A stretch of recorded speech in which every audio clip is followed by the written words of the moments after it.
Just as a reminder, we are recording the meeting, and by being present, you are giving your consent to be recorded. Good evening. Welcome to the Macon County Health Department January board meeting. Could we please do the roll call? Mark Scranton, Jeff Endler, Here. Andy Clevenger, Carolyn Wagner, Here. Jan Hack, Here. Debbie Hill, here, Dr. Gerger, Yep. Dr. Brigatti, Cody Parks, Here. Dr. Smith, and Marcia Webb. Here. I pledge allegiance to the flag of the United States of America and to the republic for which it stands, one nation, under God, indivisible, with liberty and justice for all.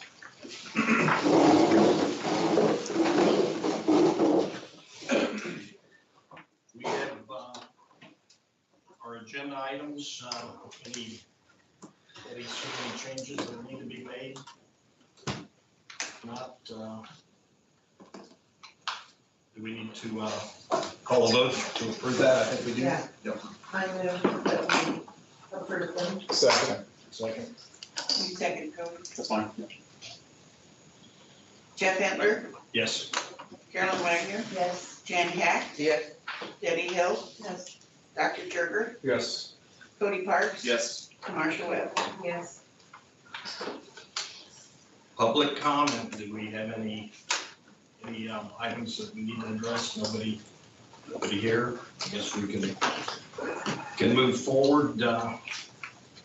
Approval of the previous meeting minutes.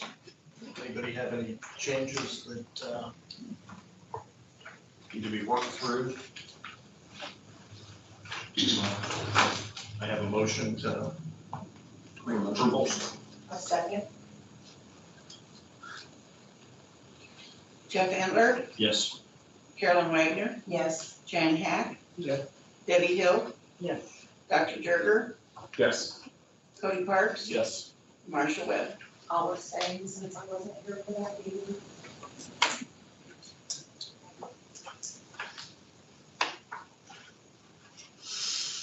Probably a good point to stop and introduce Marcia. I don't know if everybody is aware, but Marcia is our new board member. She was sworn in at the county board meeting last week. And we really look forward to your input, your qualifications, and your hard work with the group. Tell everybody, go through the scenario that you were called out on the public floor. I'm sure everybody would like to know a little bit about you. If I'm not putting you on the spot. Oh, that's okay. I started in fire and rescue in 1985, worked my way up through the ranks, obtaining a paramedic license, a national lead instructor license, my NIMS and ICS, including the 3 and 4 minute command structure. PEP instructor, an ITLS instructor, state certified firefighter. I've written emergency disaster plans for nursing homes, schools, elevators, small villages, and written for grants for the departments. You've got a lot of, Oh, yeah, storm water. that's probably the biggest. Well, welcome, and I'm sure you realize that you've got a lot of resources. Any of us to anything we can, questions we can answer, things we can help to bring you up to speed. Okay, thank you. I look forward to working with you all. Welcome. Yes. Back to old business, review and approval of the Board of Health bylaws. Are you gonna do the Board of Health meeting, Jeff? Beg pardon? Gonna do the Board of Health meeting? Oh, I missed one.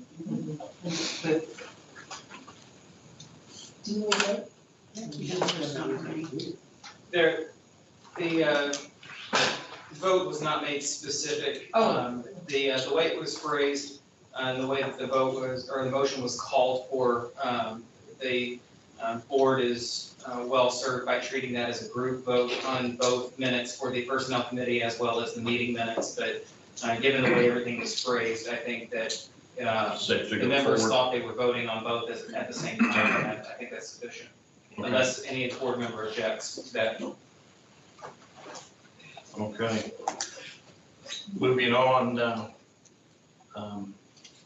we've had the bylaws on the docket for quite some time, but I don't think the bylaws committee has ever met to actually, I noticed in the old business notes that Mike had submitted a set of revisions. Is there anybody here that is serving on the bylaws committee?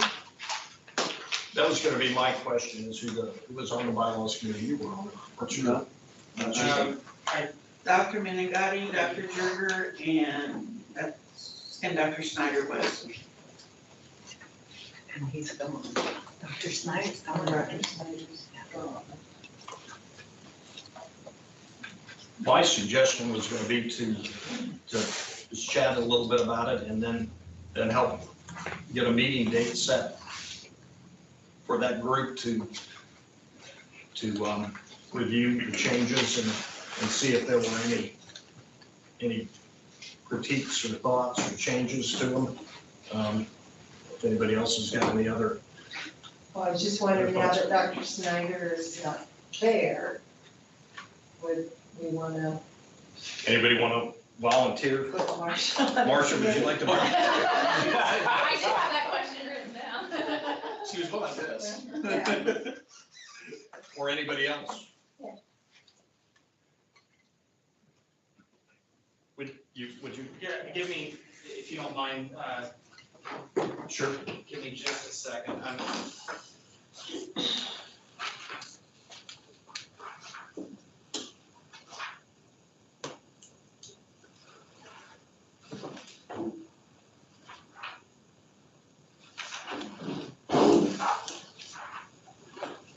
think that page 5, that maybe we're looking at.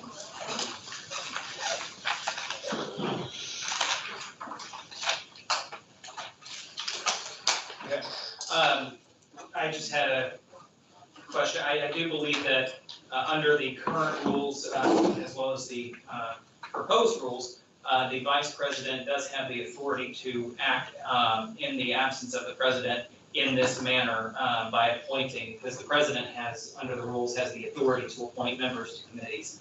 But I do think, given the fact that the president isn't here, the bylaws do give you the authority as vice president to act accordingly. Okay.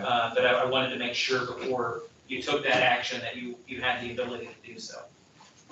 We don't need a vote on that. No, it's the appointment of the president, so you're acting in place of the president. Will you?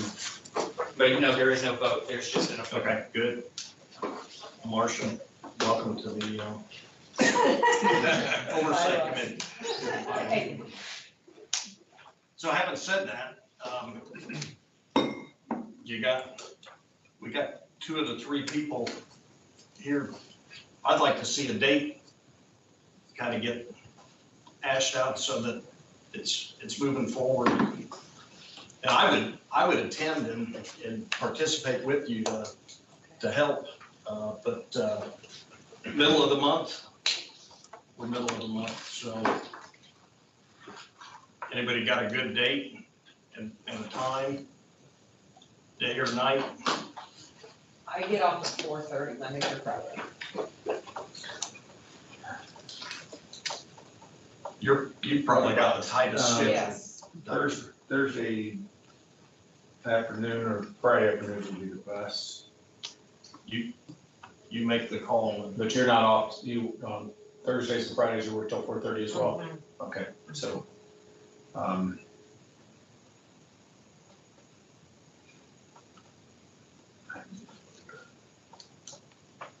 Mike, if potentially 4 people are going to attend, would that need to be posted then, since it's majority of the quorum? It's a committee of the board, it would have to be posted regardless.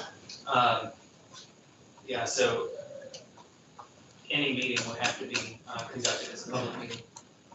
So we need 48 hours. Has to happen. And I might be asking the obvious, but if everyone, or if the board feels fine with your proposed draft, I mean, does the bylaws committee have to meet? No. That is, sometimes I sit over here and I think things, but it's not necessarily my place to volunteer.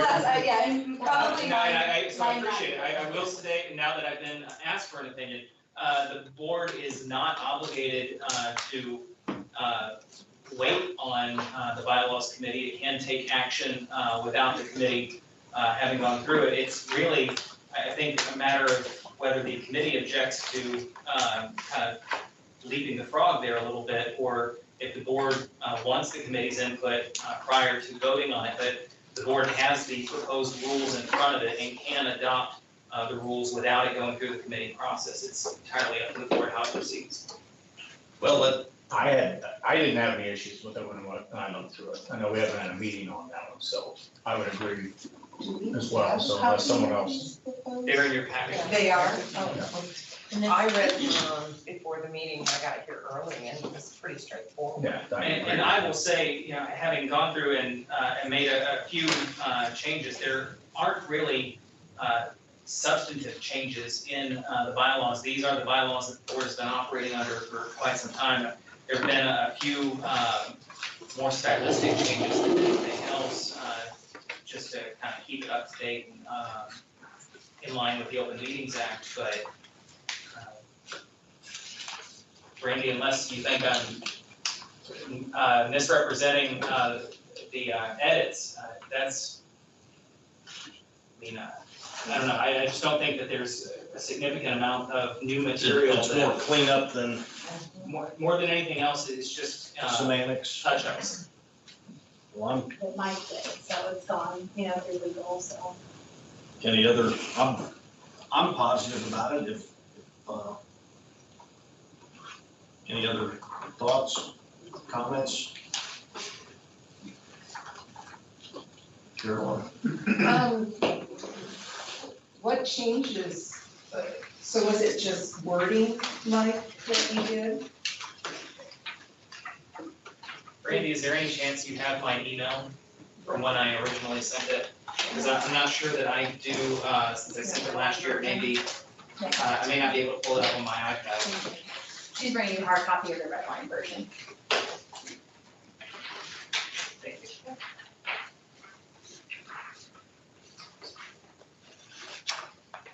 All right, so if we kind of want to just go through this, the bylaws begin on page 4. There have been updates to the table of contents, but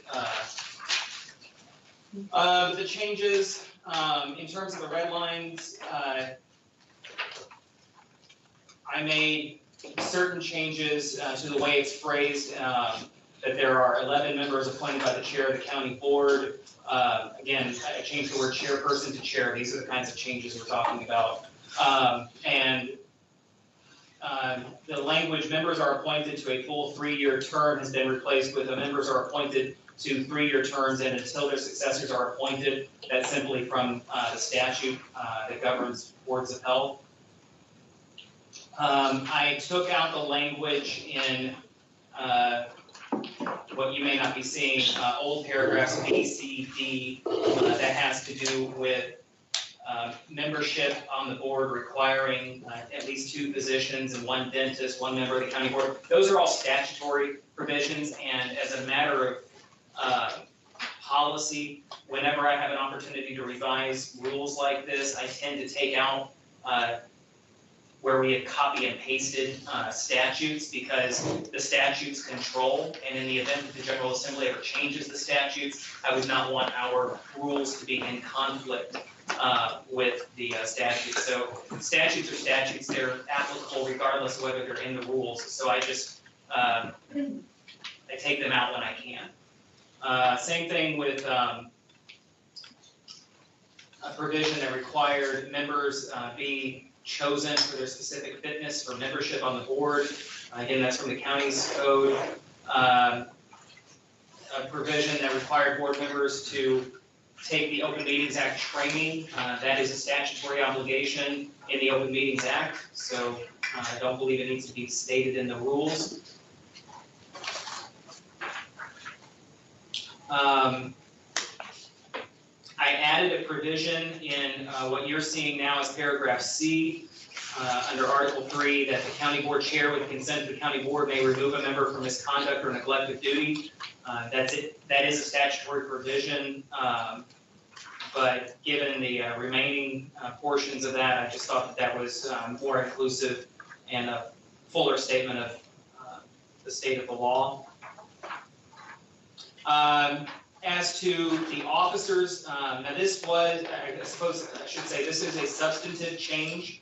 Normally, I believe the board has been in the habit of electing its officers in June of each year, but pursuant to the county's code that governs boards of health, officers actually have to be, their terms of office are from December 1 through November 30. It's the county's fiscal year. So we need to have elections in November as opposed to May. So I touched up the language with respect to how officers will be elected and got that consistent with the timeline set forth in state law. Yes. Does that mean we should have held additional elections in November? I think that had we adopted the bylaws Yeah. on time, Okay. yeah, I think we probably would have been Okay. well advised to do so. But Okay. if the board acts tonight to adopt these bylaws, then it may be well advised to conduct officer elections sooner rather than later. I wouldn't wait until the summer, like we've done in the past. I would probably get that ball rolling. So let me make sure I'm understanding what you're saying. If we adopt it now, you're saying we wouldn't wait until November? I would say you want to start the officer election process now and with an expectation of electing new officers in February, who would serve until the end of this fiscal year in November. Oh, okay. Mike, Yes. just to add some background, and I just popped it up really quick because I was trying to remember from memory, but we did used to have them in November for the December year, but that was changed, was it in 2020 or 2021? Because the board wished it to align with the appointment dates made by the county board. And So I think that was just not done 1 year or 2 years maybe. I appreciate the reason why. Unfortunately, state law says that officers for the boards of health serve terms consistent with the fiscal year, so. Oh, yeah, I'm just trying to say, I think we only did that Oh. for 1 or 2 years, so the timeline may be a little off, because it did used to be done Right. in November is what I was trying So to you say. feel that we should have elections in February? I think that you need to get, yeah, I mean, you should have had elections in November, but obviously that didn't happen, so better late than never. Okay.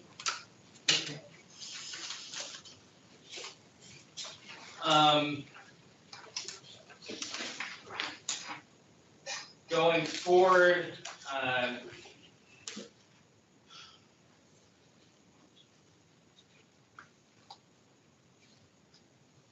there is a new sentence, and Carolyn, I saw over your shoulder, it may appear actually in your copy. Trying to find it, but, okay, no. On Article 4, Section G, the last sentence, notwithstanding the following, if the filling of a vacancy results in the creation of another vacancy, these are with respect to the board's officers, then the resulting vacancy or vacancies may be filled at the same time as the filling of the original vacancy. So that's new language, but that just takes into account if you elect the vice president to be the president, because it's not automatic. The vice president starts acting as the president, but it doesn't become the president until he or she is elected to that office. But if that creates a vacancy in another office, then you can elect another officer at the same time. That's just to make sure that we're not always kicking the can down the road. I added the Pledge of Allegiance to the agenda format.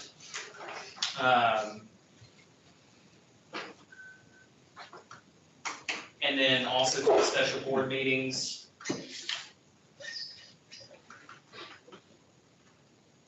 I changed that the notice of special meetings have to be conveyed no later than 48 hours before meeting. Again, that's just matching the language in the Open Meetings Act.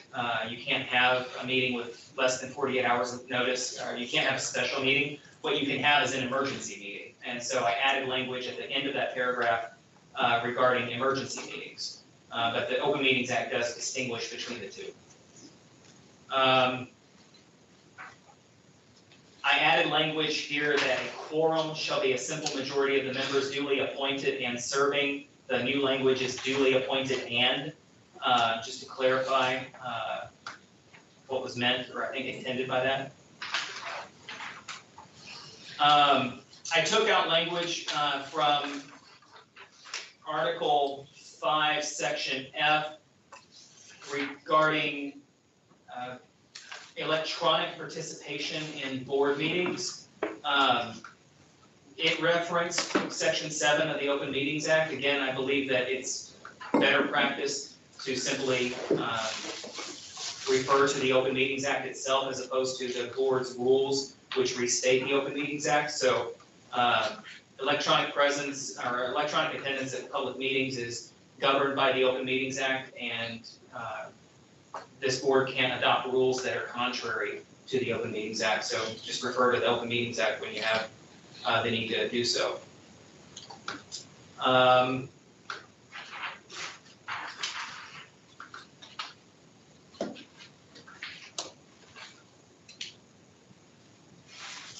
There was a sentence in Article 6, Section E regarding public comments that the board reserved the right to immediately move a meeting into closed session if a public commenter started speaking about something that fell within an exemption to OMA. I don't believe that that is necessarily permissible under Open Meetings Act. I don't think that you can stop a public commenter from saying whatever he or she wants to say in public comment, even if those statements would generally be exempt under OMA. The board has the right to go into closed session to discuss things, but I don't think you can force public commenter into a closed session in order to prevent what they want to say from going into the public record. That's a First Amendment problem. We just wouldn't be able to comment on it in an open session. You could, it would be ill-advised. Yeah, we would simply just listen. Right, as a general rule, I always encourage my clients during public comment to receive comments as opposed to respond to comments. Responses typically are best suited to being, I guess, thought through and presented in writing if appropriate, or at least presented through an official channel at some later time after there's been an opportunity to digest and make a decision.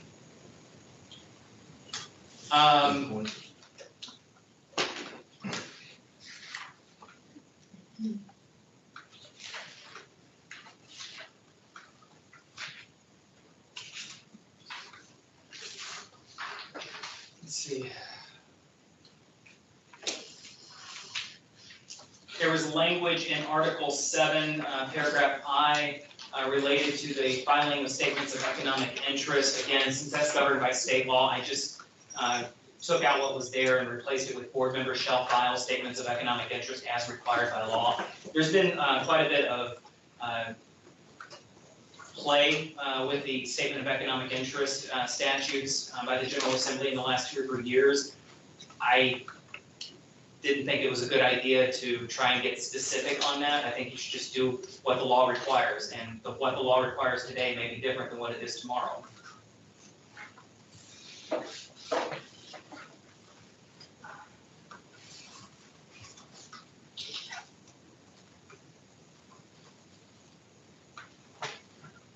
With respect to Article 8 committees, I just made changes with respect to the references because it does a lot of internal referencing to itself, so I just made changes to update it according to the way that the bylaws are currently numbered.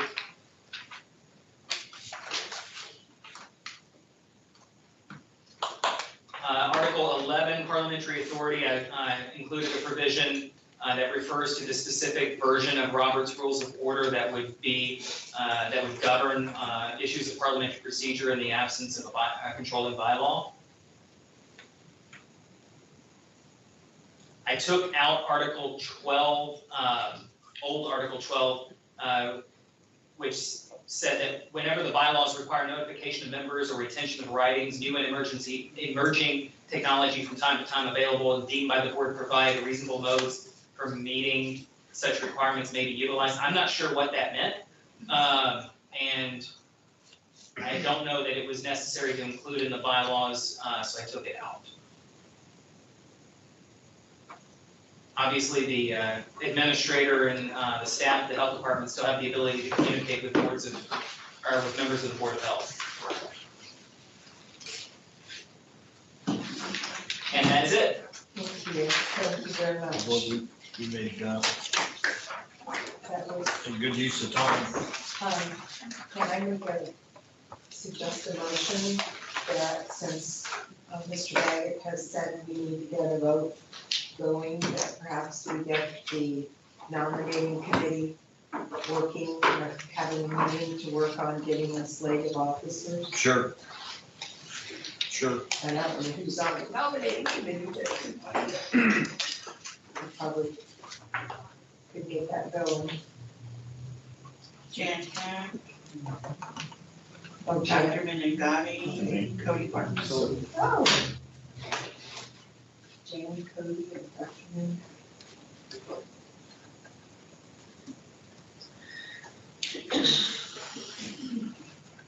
Well, let's, We need a motion to let's accept close this. this out to, do I I'll have make a motion to accept the bylaw changes as presented? as presented. I'll second. Jeff Hitler, Yes. Carolyn Wagner, Yes. Jan Hack. Yes. Debbie Hill, Yes. Dr. Jurger, Yes. Cody Parks. Yes. Marcia Webb. Yes.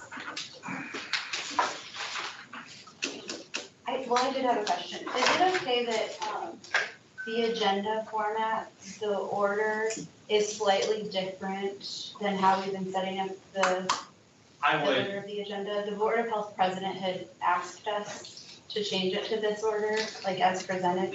So I just want to make sure that was okay that it's different. I would, going forward, next month, I would start using the one in the bylaws. Would you, yeah, consider? Tell him why. Okay. How is it different?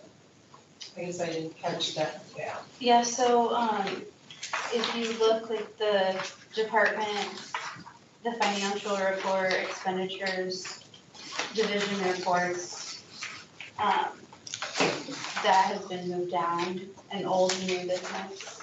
Just They're moved order. up. Yeah, to just the order. Oh.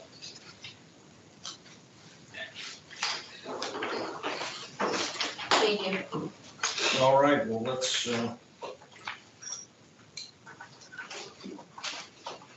move on to the next agenda item, the review and approval of the personnel manual, if necessary. Correct me if I'm wrong, but I think that's something that stays on the agenda always. No, it's usually reviewed by the board in September, and then the board chooses to do an approval of it each September. There wasn't any action taken on it, and it's been tabled since, so we don't usually keep it on there, it's just usually on there that 1 month, unless there's some kind of specific policy change or anything that would be brought to the board.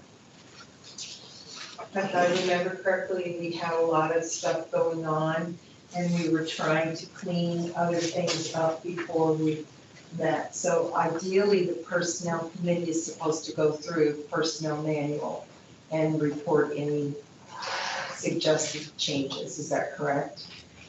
So the way that we've done it historically is, if there's any kind of suggested policy change or anything, what we do is we would usually draft, a policy change or draft of a policy, send that to legal for review before we bring it to the board. And as far as the personnel committee, since I have been administrator, I don't think the personnel committee has reviewed. Well, so then who's reviewing this personnel manual? It would usually, after legal would review and make any appropriate edits that they would see fit, it would come to the full board historically. I don't know, Mike, if you want to weigh in on changing that or if it should be done a different way. I'm just kind of speaking to how it has been done. So do we have it? It's the board's pleasure. If, the board can be, can delegate as much or as little authority to the committees as it wants. So, it is not beholden, to its committees. If it wants to, simply act on something, it can certainly do so. But if it wants the committee to do more work on something or take a closer look at something before, being presented to the full board, that's the board's prerogative. So whatever the board wants to do is, perfectly okay there. And we can make adjustments to that at any point in time that we want. Sure. So there's really no need to leave it on the agenda unless So there's the something. personnel committee is meeting next Tuesday, Yes. is that correct? So I know we have other things to meet, but maybe we could Pretty just, Pretty busy and meeting. maybe we could just like toss it out and say, what do we want to do? You know, do we want to review it at length, or do we want to just, Mike, have you been through it?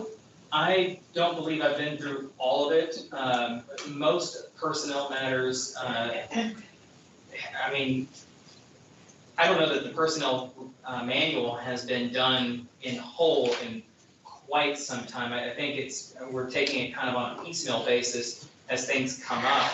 And when that happens, it either goes through me or through outside counsel that the state's attorney uses for personnel employment matters.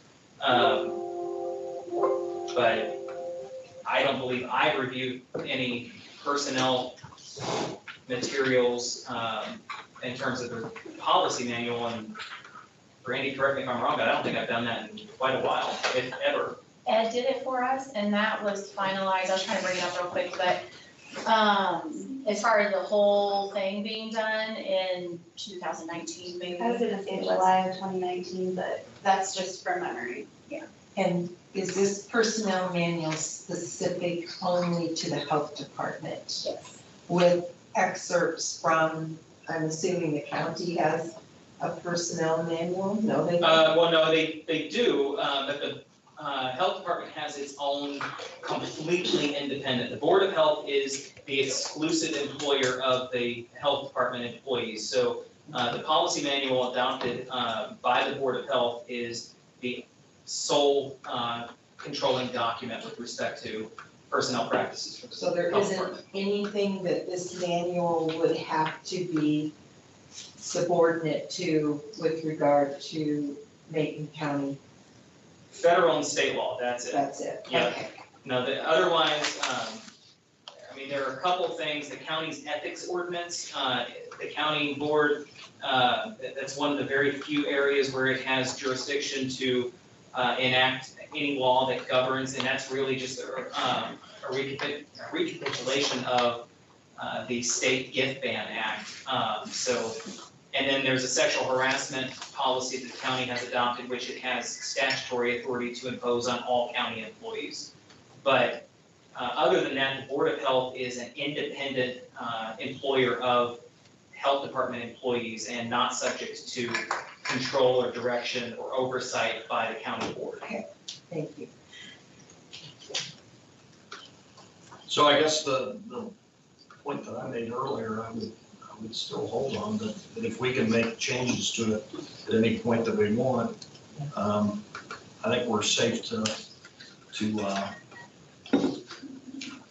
pull this one out of the agenda. So do we need to vote on?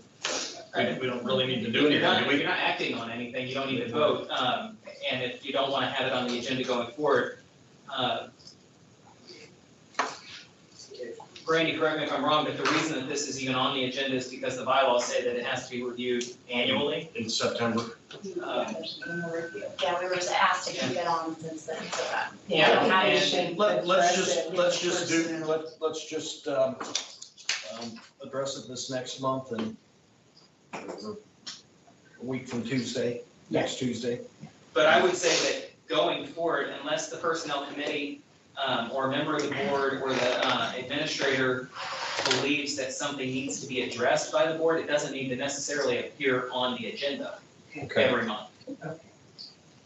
I think they kept it as a reminder it hadn't been done. Yeah. I think that's what we were doing, trying to remind ourselves, it needs to be done. And I think it's a good point to strongly encourage all the board members to take time and peruse it, because we'll invariably at some point come back and we'll hear Bethany or somebody mention excerpts from it. Same with the bylaws. Yep. Bylaws is really pretty short. It's a lot of legalese, but it's pretty short. So I guess we don't really need to take any action. We'll table that for now and report back. We'll keep it on the agenda for next month.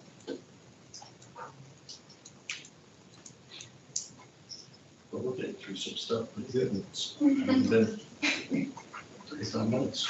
Okay. Discussion and action regarding position vacancies with related policies. So that's the retention. Retention. That's kind of Oh, okay, that's our big topic our per big se topic. of the night. So, everybody should have, everybody should have in your packet this proposal with regards to employee retention. So this is a draft that Mark asked me to do to have ready for this meeting. And we discussed it, if you were at the previous meeting, we discussed it. And then I just kind of put it down on paper, basically. So.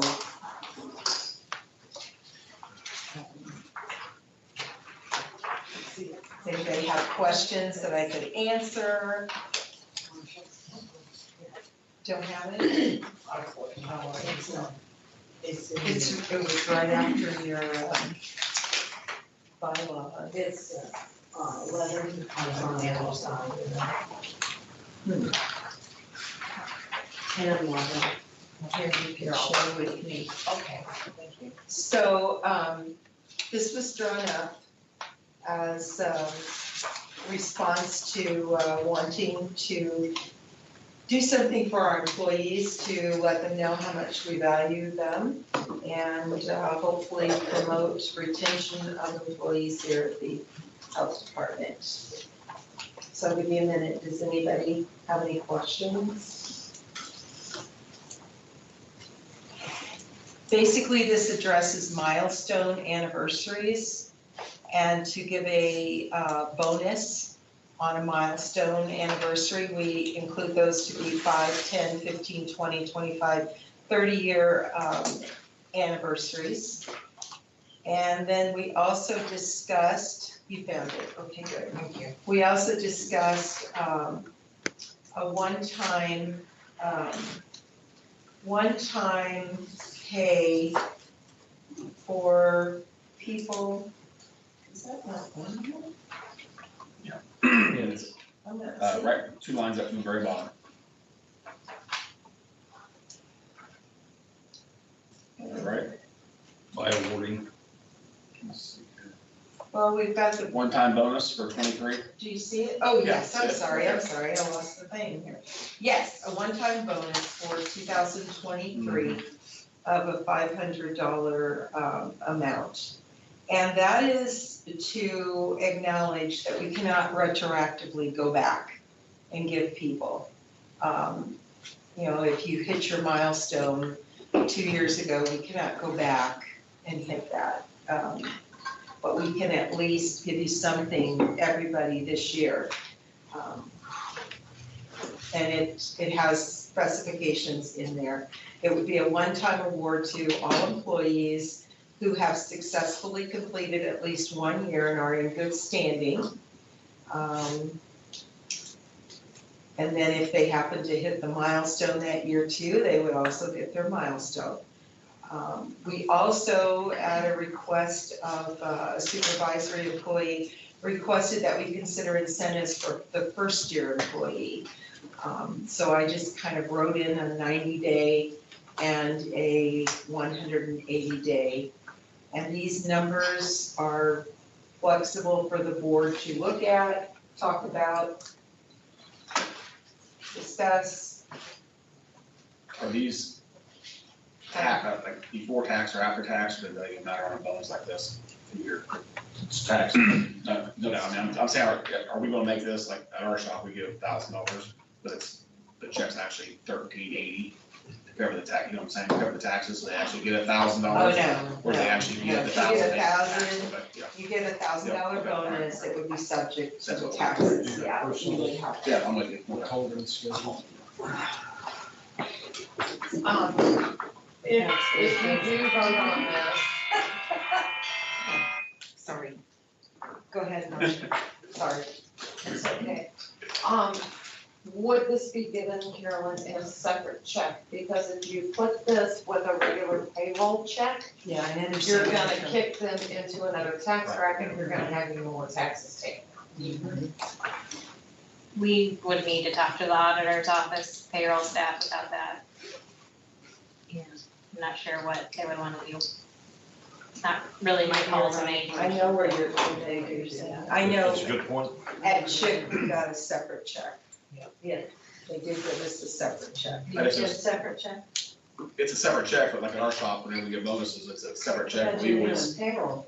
yeah, we always give the So full you amount. bump it up and, Our account tells how much to make the check for, because that way they get $1,000 bonus, and then we actually add more for taxes, but that's what I was asking. So, questions? Bethany, you're the human resources manager. What are your critiques? I mean, just some of the same concerns that we discussed, I think, last time, full-time and part-time. How should we handle those situations? And then there's never like a good scenario, right, of implementing, effective whatever date it's moving forward and past employees don't get it. And so, I mean, I will just highlight because I feel like it's noteworthy or could be detrimental to some of our 20+, 25-year+ employees that hit milestones at the end of 2022 Did you have for them. people who hit at the end of 2022? Yeah.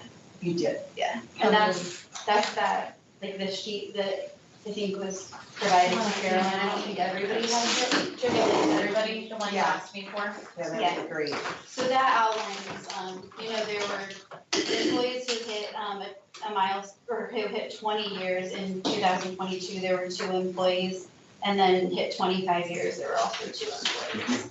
So, Those are noteworthy, yes. so that was one of my, But then how many other ones did you have, like 15? there were no 15. Who hit milestones in 2022? I think. I mean, just the ones you just said. There was 1 10-year, and then there were 5 5-year. You have this one. That's that one that I emailed. So total, there were 10 people that hit milestones. Gotcha. And they didn't get it. And some of them, I mean, I guess the ones that and I know that, I think Cody brought this up last month about, is there It's just a any- soft spot, because everybody gets the feelings hurt, and I understand why. I mean, if I was here for 25 years or hit my date last week and we decided pizza day was today, I'd be crying. Yeah, it only makes sense that we really need to do something to include these people. Well, how many years do you feel like, because you've listed other people in previous years. So are you saying that you think it should go further than 2022? Because you've listed all these other people in previous years. I think that was just to give the board an idea of where we kind of stand as far as long-term employees and where that's all kind of at. Just, you know, I know we can't Do you hit have a copy of what I'm seeing? Yeah. everyone, Okay. but, and then also you see the financial, above there to see, to go along with it, of what, you know, the financial standpoint would be.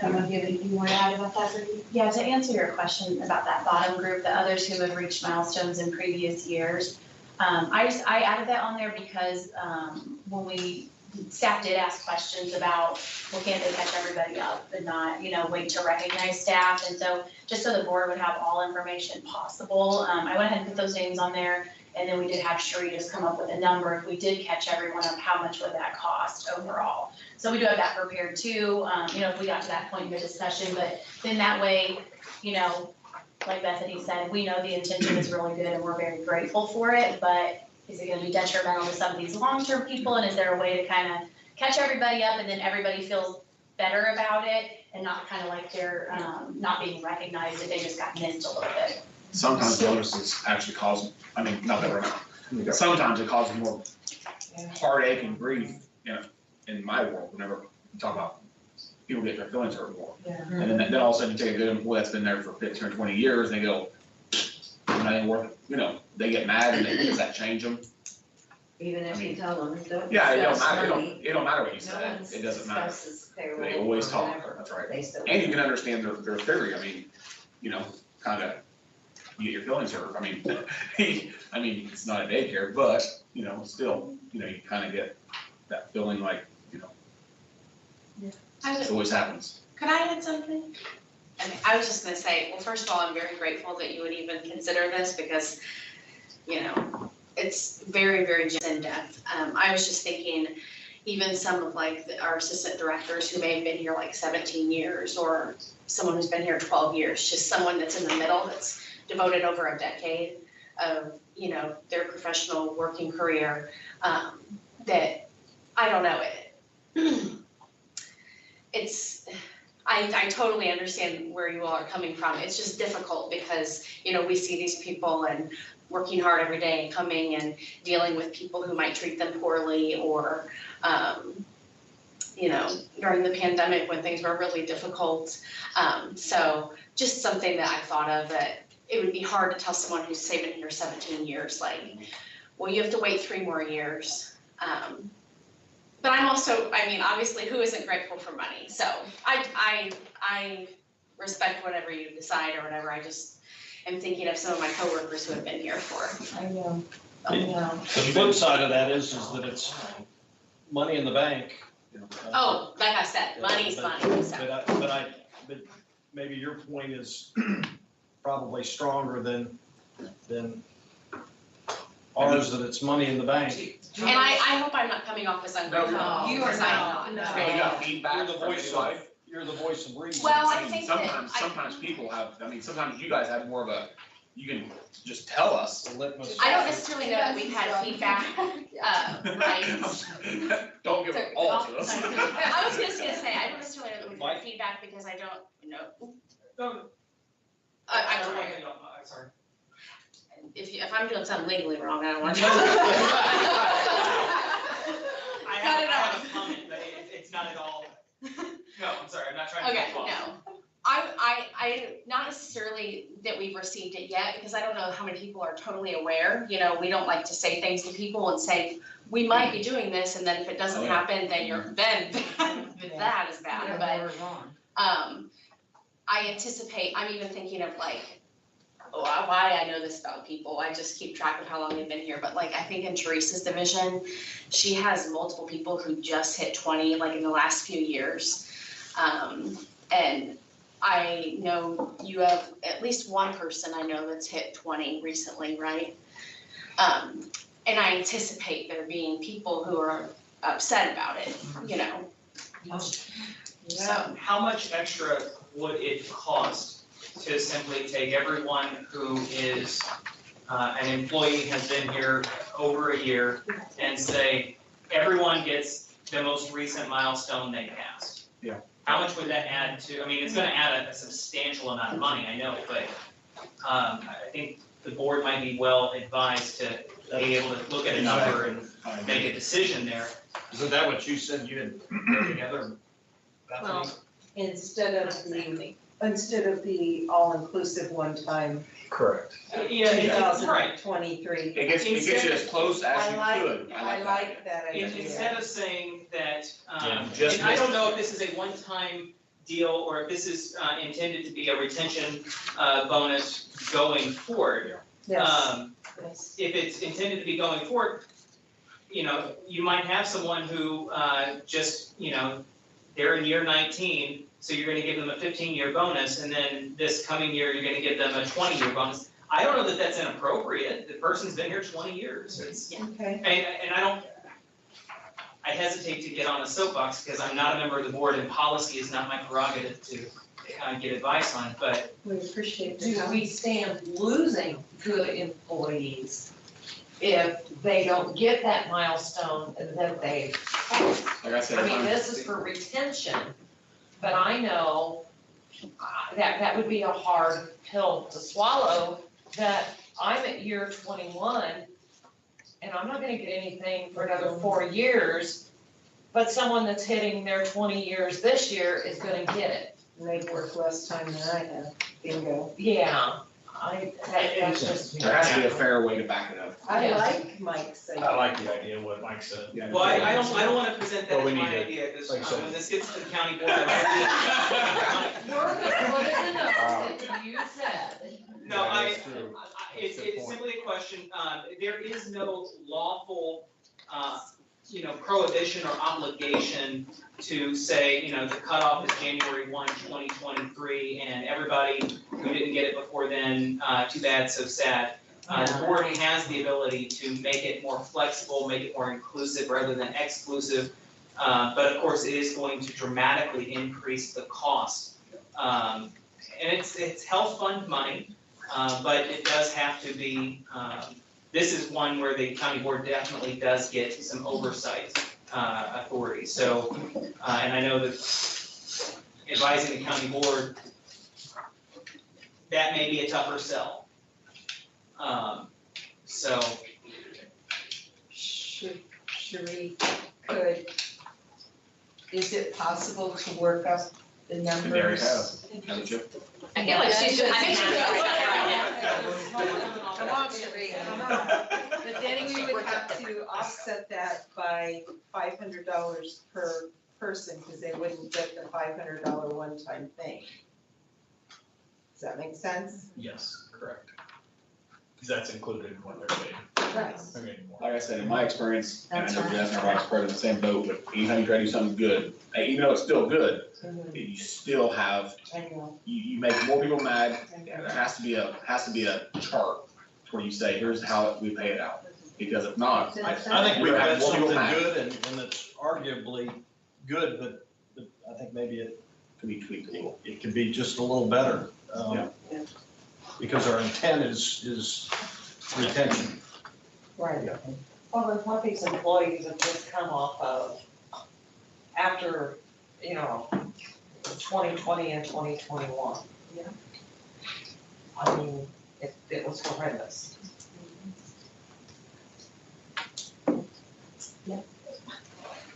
I would speak to that. As a 28-year employee, I would say I've been loyal. I've worked with so many loyal, gifted, talented people. Public health is not easy, and it's been under so much scrutiny in the past 2 years. I'm also the spouse of a disabled individual that cannot work, and I will never see a harvest of financial blessing in my life moving forward. It is what it is, and it is what I've worked for. And I've served our community, I've served the board, I've served each of my staff. We all have, and we've worked so hard the last few years. And to be given even the hope of an opportunity like this for me is beyond my imagination.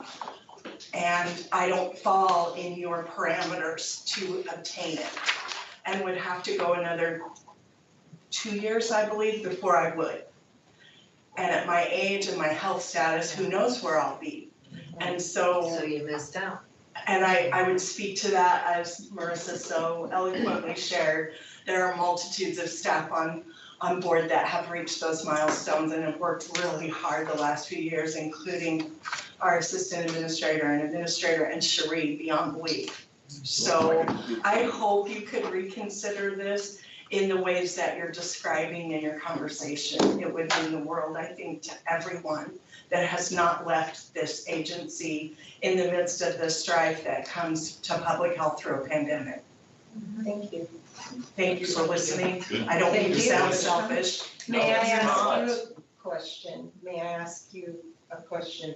When we considered that one-year employee that you had talked about, did you think that this was, what I proposed was? I think it's more than I was hoping for. I was actually thinking if they'd stayed a year, give them something. Oh, I didn't know you were thinking of a 90 and a 180 day. I love that. wanted to kind of, you know, And we have had them resign long before 90 days. yeah. We've had them find better jobs. Like if they came here and had applied several places Wow. prior to accepting, and then they get the call, oh, for $5, $10, $15 more an hour, you can come work for us, they'll leave. You know, people always look, when they're looking, when they get a job here, Yes. they're looking the next day. Anybody says they're not, they're probably not being trained. Did you come up with a Yes, I'm not promising it's 100% accurate, but 86,375. For, That would be if we gave everyone the most recent milestone they did. would it include this year's milestone hitters? Isn't that what we have on the spreadsheet? How much was that? 40,000? Yes, How much was that? $86,375. What was the other number if you didn't? Is that What's the difference, is what I'm asking, I guess? Well, so if we, what's the current plan? Yeah, that's what. the current plan would be 40,750. But you also had not included in that 40,000, did you The 500 or. put in here the 500? Why do I not see that? It's in there, it's just multiplied by Yeah. how many staff fall into that criteria. The only thing we didn't include Is that the 21? is, Oh, yeah, I see it there. the only thing that wasn't included was potential people that would start during the year. We need to come up with some kind of placeholder for the number of new staff we get. So the difference in the two numbers is actually just saying, if you missed your date, you're skipped until the following year, period. Is that right? Jeff, to answer your question, it's the 21.5 Yeah, I- and the second number. I caught that. Okay, So it does tally down, so the 4750 is the full number. So the delta is a true, 40,750 is for this year, not counting new hires. that are not not counting new hires. Under the current. That would get that little bit of money. Right. And Cherie, tell me again how much you said? 46. 86,375. 86,370. So, And that would bring everyone employed at this health department currently who has hit a milestone, that would be their most recent milestone. their most So that's what recent. you meant, like if you hit 20,000 recent, if you hit 20 years recently, you would just get the 4,000. Not the, Yeah. yes, that's what I roughly tried to add up. Okay, so potentially, if I'm saying this right, 2023 is my 25th anniversary. You're saying, your proposal is that I would receive 20-year milestone and a 25-year milestone? What are you That's saying? not what I just did. No, that's just what they would, everyone that reaches a milestone this year and everyone that doesn't, they would get their most recent Okay. instead of the 500 Okay. essentially. Yeah. Okay, and that's how you figured it? Yes, Okay. roughly. Okay. Rough draft, yeah. Yeah. Can I ask a question? Please. Okay. So we're talking 45,000 more. Yeah. Than the original proposal. Yeah, 46, yeah. I do not know the budget. What pile would that come from, or can we pull from It would come from. one here or one here? It would come from our health fund, which sits at about 7 It would million. require a resolution to put it into our current budget, but we have approximately $7 million in our health fund. Oh, You have the ability to do it. Yes. okay, and does it have to be approved Yes. Yes, by the county Yes. board? yes, Yes. it'll go But from it- here Yeah. to the EBHW committee and then That's it'll what I thought. Because- to the board. Yeah, because it modifies your FY '23 budget, because this wasn't included in your FY '23 budget that was just adopted, because it modifies that, it would have to be approved by the county board. And I would try to sell either of the two plans. Yeah, but you know something, if it is a revolving door, the cost to train new employees, to get their health screens and everything can equal or outweigh this difference. Right. And I was gonna say, do we have some of that investment money? Yeah. What?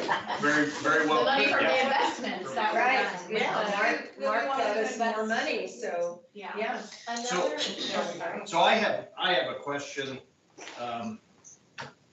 So then if a person has been compensated by mid-year, what if they do hit a milestone in 2023? They're gonna get their milestone. But if they don't hit their milestone, they're gonna get their previous, they're gonna get their previous milestone. They're not double dipping. There needs to be some So clarification yes, there, because when you have, okay, so, I'm gonna present a hypothetical here.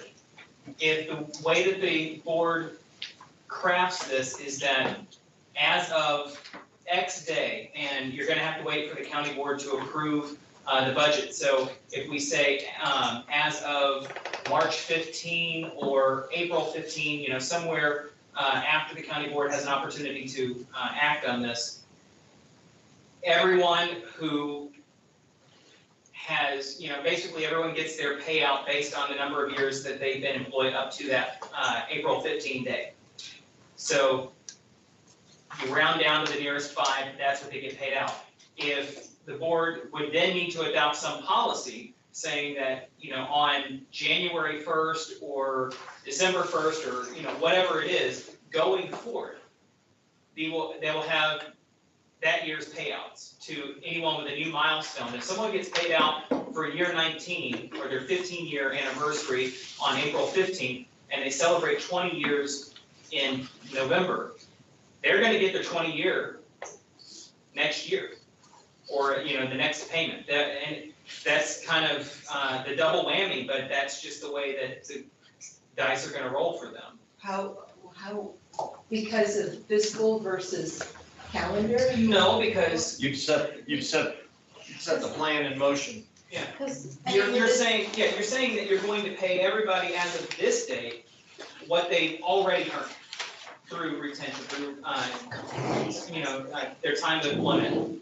When they celebrate their next milestone, under the policy, they'll be entitled to the happens 6 months from now, 3 months from now, they're still gonna get it. Yes, sir. How can we word it that it would be the 2023 calendar year that they would get, if they hit a milestone, they get that amount, and if they don't hit the milestone, they would get the previous milestone, and then going forward, Still be the But same. what if they're in year 19? They've It'd still- already, it'd still be the they same haven't amount. hit a milestone, they hit 15, but it's 4 years ago. They're going to hit 20, so are we saying that we're gonna deprive people of their next milestone because they're late? the way I thought we were doing it is if I hit my milestone of 20 in 2023, I would get the 20-year milestone. But if I hit years 16, 17, 18, or 19 in 2023, just this year alone, I would get the 15-year. That makes sense? And then I think so. So, 24, they well, would what you could do then is say that, this is for the year January 1 through December 31, 2023. And if your milestones are paid out on January 1 as opposed to on anniversary dates, No, I Then- wanted them paid on anniversary dates. That's well, how I was hoping to do it. Well, and then what you're saying is that one has an anniversary date of June 1 and, okay, no, I think I understand. So if they have an anniversary date of June 1, then on April 15, when you make the first payments, theirs is going to be prospective. Why couldn't they wait until their anniversary date if they were hitting a milestone? So okay, so, If I hit a Okay. milestone this year, I was hoping that we would pay it on their anniversary. but everyone else gets paid now. But people who will not be hitting milestones get paid, Sooner. yes, but just this year, just Okay. this year. Okay. Does that make sense? No, I think I'm wrapping my head around it. Okay. Is yeah, that what everybody They get a else? choice, basically they're getting a choice of the better number. But they have to wait. They have to just wait a couple months or whenever their Right, true milestone hits. yeah, I would assume when you look at those numbers, they would choose, I'll be happy to wait 2 months and get the bigger number. yeah. Well, and it's That's not gonna true. be, Yeah, you I don't would- have to present to them as a choice, But you if know, you're not you just make it understood. Right, You exactly. know, there might be a number, and in fact, the majority of employees who are going to receive their retention bonuses in the spring, maybe late winter, but everyone else will get them on their, you know, anyone who actually has an anniversary coming this year will get them on their, A milestone, yeah, yeah, I'm sorry, but, yeah, milestone, will get them on their anniversary day. right. There is a way to phrase it, yes. can you do that? I for can, us? I can. Let's hope that I remember how to do it tomorrow. But yeah, I'll work on some language there. Is that what everybody else was saying in this? Right. Yeah. That's what I understood from you. I always have to ask the hard questions, I feel like. You're So- gonna ask me about part-time. You wanna understand. No, I'm not this time. So say, you have someone that they're gonna hit their 20-year milestone in October. So they're not included initially. So what happens if they wanna go elsewhere and they end their employment? They don't get their They don't retention get bonus. it. That was easy. Even though their peers got caught up. Yes. Yep, Because they they left. chose to leave. The whole idea is we want To you to keep stay. it. We wanna keep, yeah. But I'm just saying, so they have to, like, where the others have to keep, I mean, I get, yeah, I mean, I You have to totally be understand, employed but- here to get your bonus. Right. Even though some are getting it upfront, but then the others have to wait. Yeah. And it just depends on where your anniversary Yeah. date falls, whether The it's the alternative, beginning yeah. of the year or the end of the year. The alternative would be that we go with the original plan, which was Yeah. going to cut a lot of people out. Yeah. Or to go with a plan where people basically have to accept $1,000 less because they would take the retention bonus from their last milestone as opposed to their upcoming milestone. Yeah, That's still good bonus. That's still good. Yeah. People are, you know, yeah. I And just wanna again, make sure we're clear. going but back to I- what Dr. Jerger was saying, the board can make it, you know, an employee preference kind of situation. It doesn't have to. It can just say, this is the policy, and if you don't like it, well, sorry. If you made an employee choice, that'd be too Disaster. convoluted for payroll. Not only that, but you introduce situations where someone might opt to take advantage, knowing that they're going to be leaving within 6 months I'll take before the end of the right year. now. Exactly. I think another thing on language with this, when you're getting into specifics, is, so our employees have anniversary dates, but then some of them, that's not always their benefit date. So, I mean, we have all of this figured and available, but I think we want to make it very clear, because we have some employees, for example, who started as part-time. So they started their years of service, but they didn't go full-time until, months, years, whatever, later. So then they have their anniversary date for their benefits, which would be different. This is their What do you employment. call that? Higher end Is date. it benefits anniversary date? What's the language that you're, So Policy we uses. use years of service, date. That's what when we Okay. do like our appreciation event and certificates and all of that, we use that years of service date. And then for our benefit time, when you're getting into full-time employees, we call that the anniversary date. Now, if you have an employee who hasn't been like full-time, part-time, whatever, back and forth, if somebody starts, let's say we have people starting Monday, their anniversary date, is going to be the first of the month following when they start.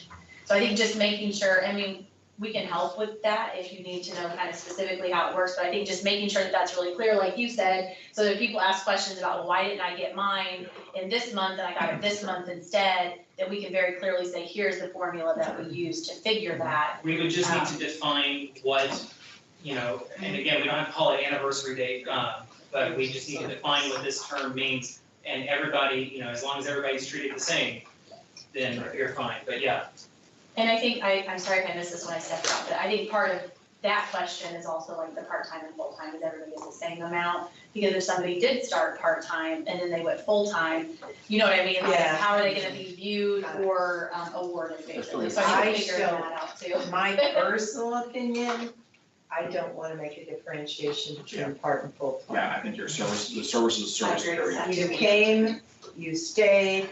Yeah. I don't know the reason why you're working part versus full, it might be because nobody has a full-time to give you. Some people You can't. know, but you're here. I That's agree. my Service is personal. service.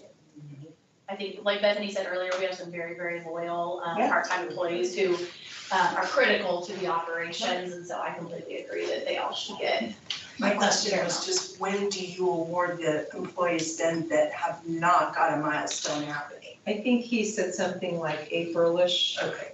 Well, that's definitely, Whatever we need. just penciled in. It just depends, you have to have an appropriation from the county board before you can do it. So the county board next meets on February 9th. This could conceivably get there by February 9th if you go to EHW later in January. But the way that the resolution is actually phrased anticipates possibly a February committee, county board committee, and then March adoption by the county board. So Could you just put it within 30 days of passing the county board? 30 days after the county, the payroll I don't think, closes to the 30-day mark after they pass. I don't think we have to get that, do we have to get that? I don't think so. I think honestly, the way that this is going to be, no, I mean, it just, whenever the county board does it, that's when she can put it through payroll and the next payroll, or just whenever the math can get done. But the policy won't be dependent on when this is adopted by the county board or appropriated by the county board.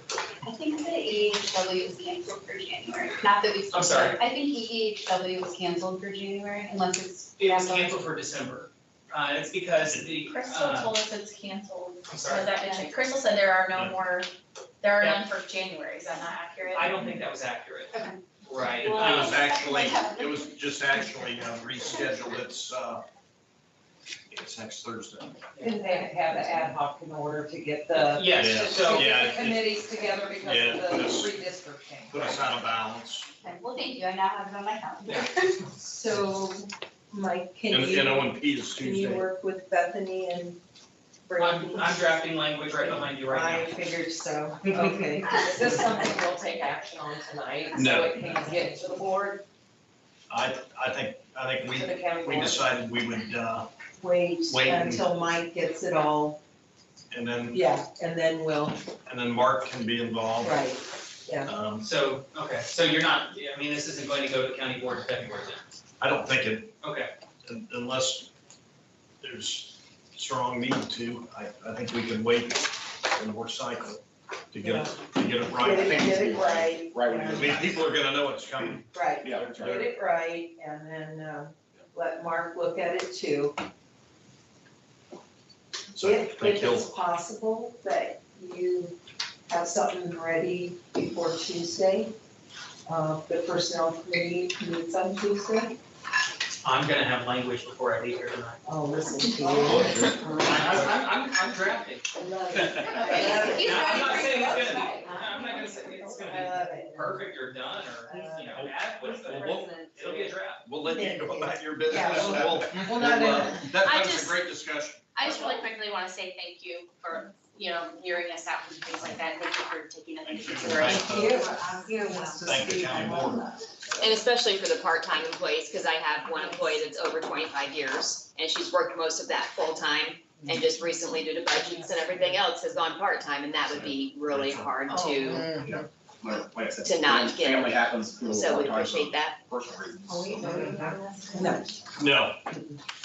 No, what we'd like to do is table this with all the good input and look through the details and let Mark and the board members that weren't here review it and vote on it next month. Mike makes a difference. Mike is writing it all up, Okay. but the way that we think is we go with the bigger plan. Does everybody who's sitting here now believe that that's the right way to go? It's the safest way to go. Okay, Jan? Okay, all right. And Karen, you feel positive about Absolutely, the changes? absolutely. Okay, I think good. it's a blessing Did you- beyond what you you had could some- ever know. You had some real good comments to make and you have a different Thank you. view I of don't it. mean to sound selfish in any No, way. no. And I cannot send enough accolades out for the staff that have been through this with all of us, and so thank you. Like Marissa said, thank you. Thank you. Great discussion. Well, Very great discussion. let's keep moving along. The next agenda item is review and discussion and action, if needed, on the flex time and the pay policy. We've been kind of moving this one down the road, but I think that it's something that we want to push forward. I don't know that there's any major changes that are going to be made to it, but it's something that we want to be able to look at and work on at a later date. Is that one that you're comfortable with being off of the agenda for next month? Is that what you need, since we're not doing anything with it right now? I would leave it on. I think so, yeah. I would leave it on. Is there any information you need from staff that you're waiting on with that, or? Okay.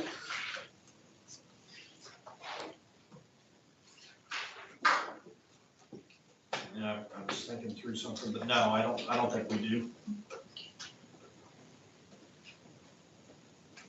So we'll table that item. Let's continue down to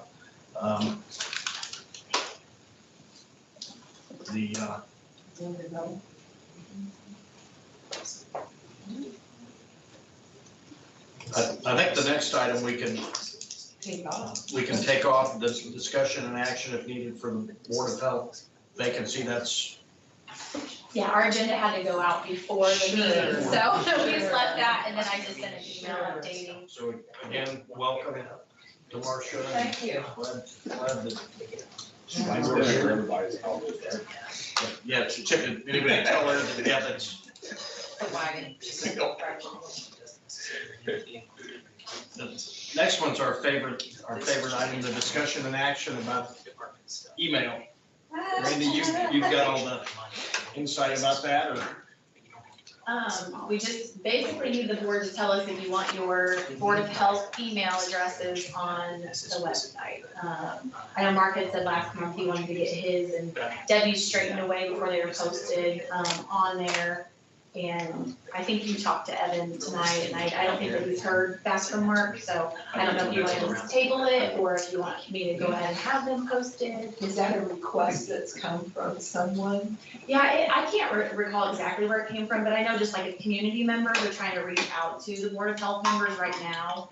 And yeah, right now there isn't contact information posted on there. And I just felt like it was more appropriate to let you all make that call rather than me. We did have a community member reach out too, and they said that they had reached out before, which I don't recall receiving that, or people in my division, but they then made us aware that they felt like that should be on there, and I don't, is it like that for other county? Like, is yours on there for the county? Okay. At other counties? Yeah, the county board, all the county board members are out on the website with their email addresses. They do. And we get we get, different solicitations, vendors that think we might be economic buyers and they want us to buy their product or promote it, but it's not too bad. It's not. I mean, Do your constituents, reach out through your emails? not very often. Really? Not on mine. You would think that it would be clogged up with some tough things and it's not. I don't know why. Because people don't put their name on, you know. So does it have to be an all-in-one? Or, I mean, do we have to all say yes or individual? Or I don't have a problem with it, but are we waiting for each person to say yes or no? People like I that. think it would be just a vote. Yeah, and I don't know if Mike has any other, legal, insight for this, but, like I said, I just didn't want to put all of your emails out there. I did know there were some board members that hadn't fully set up their emails yet. They were concerned about, if you wouldn't even see the emails if they weren't set up and just stuff like that. So I feel like it's something we need to discuss here and not me just make the decision. So in other words, in the interest of Mark and Deb, until they get theirs set up and can go and read them, we're not gonna publish it, post, their addresses. So I did get emails, but they just completely cut off after I talked to you about that one. We'll make sure Completely stopped. that Evan gets with you and Okay. and Mark. I'll bring Mark in here and Evan's waiting to hear back from Mark, so, Mark. yeah, if you could get with him, and I know Debbie's already touched base with Evan tonight, but if you could give Mark a little nudge to get a hold of That's Evan. that's what I'll do. All right, That'll so be my let's table this. fight to do. Okay. And to answer your question, Marcia, since we've gotten those Board of Health email addresses, which hasn't been a really long time, sometimes we would get things that the community would send them to us and say, can you please forward this to this board member or that board member? And so this would kind of help streamline. And then if there's something that, a community member didn't want to come to us, then they would have the ability to reach directly to this board member too. Oh, this is more transparent. Yeah, in the interest of transparency, Yeah. it's got to be.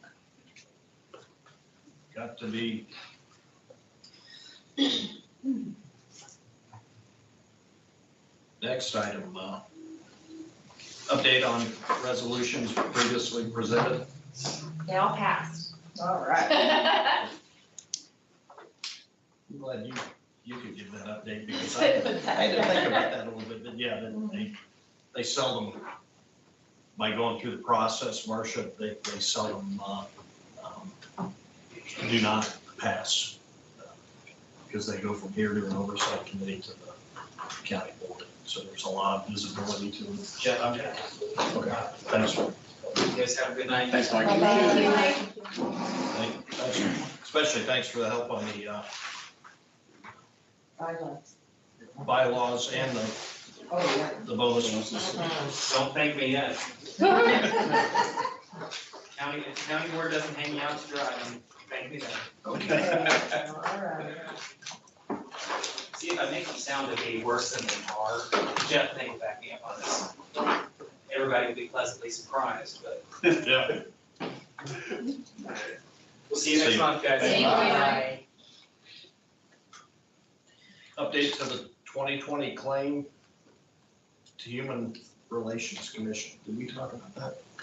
That's one we talked about in my office. That's what I thought, yeah. So, the only reason I put this on here was just because, I got follow-up to something that happened in previous years, and felt like you all needed to know since the letter that came to me was current. And I did present it to Mike Baggett just to ask what all I could bring to you in open session and what would be appropriate, with HIPAA and everything. So, basically in 2020, there was a claim, of discrimination made to the dental clinic based on basically stating that we did not provide ADA accommodations. So at that time, of course, we immediately notified legal and dental staff. We answered all requests of the investigation, worked with legal throughout the process, and the letter that we received did state that the case has been closed and it was all found in our favor. So I did save documentation of that, that Bethany and I both have access to electronically, and I did notify appropriate staff so they had follow-up. I also Mike Baggett was copied on the attorney's email, so he has it and did direct me that nothing else needed to be done. If any board members want to see the letter, you can do so with me confidentially. But otherwise, I'm just to keep it vague, because of HIPAA. So just wanted you all to know that that letter did come through to me and it was found in our favor, which we were happy to see. Brandy, who did the claim get filed with? The letter ended up coming, I would have to look, but the letter was. It went, I don't think it was EEOC. Went it to was a state another, organization or something? I can transfer it quickly if you want me to, but Just they ended up curious. getting a, like outside legal representation to work through it because it was a more involved, situation. The letter came from OCR. Just-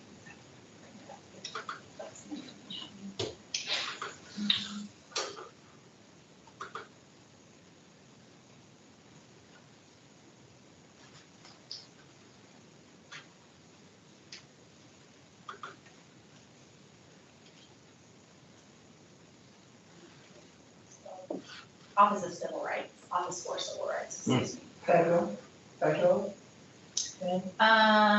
Yeah, U.S. Department of Health and Human Services, Office for Civil Rights, where it went through. Interesting. Thanks for the update. No problem. That's all on that. Down to new business. First item is discussion and action regarding the final closure letter for the home nursing agency licenses for Macon County Health Department. There was one or two documents in the packet, and that was a planned action. And I guess I should probably let you eloquently talk about it as you were telling me about it. You explained it pretty well.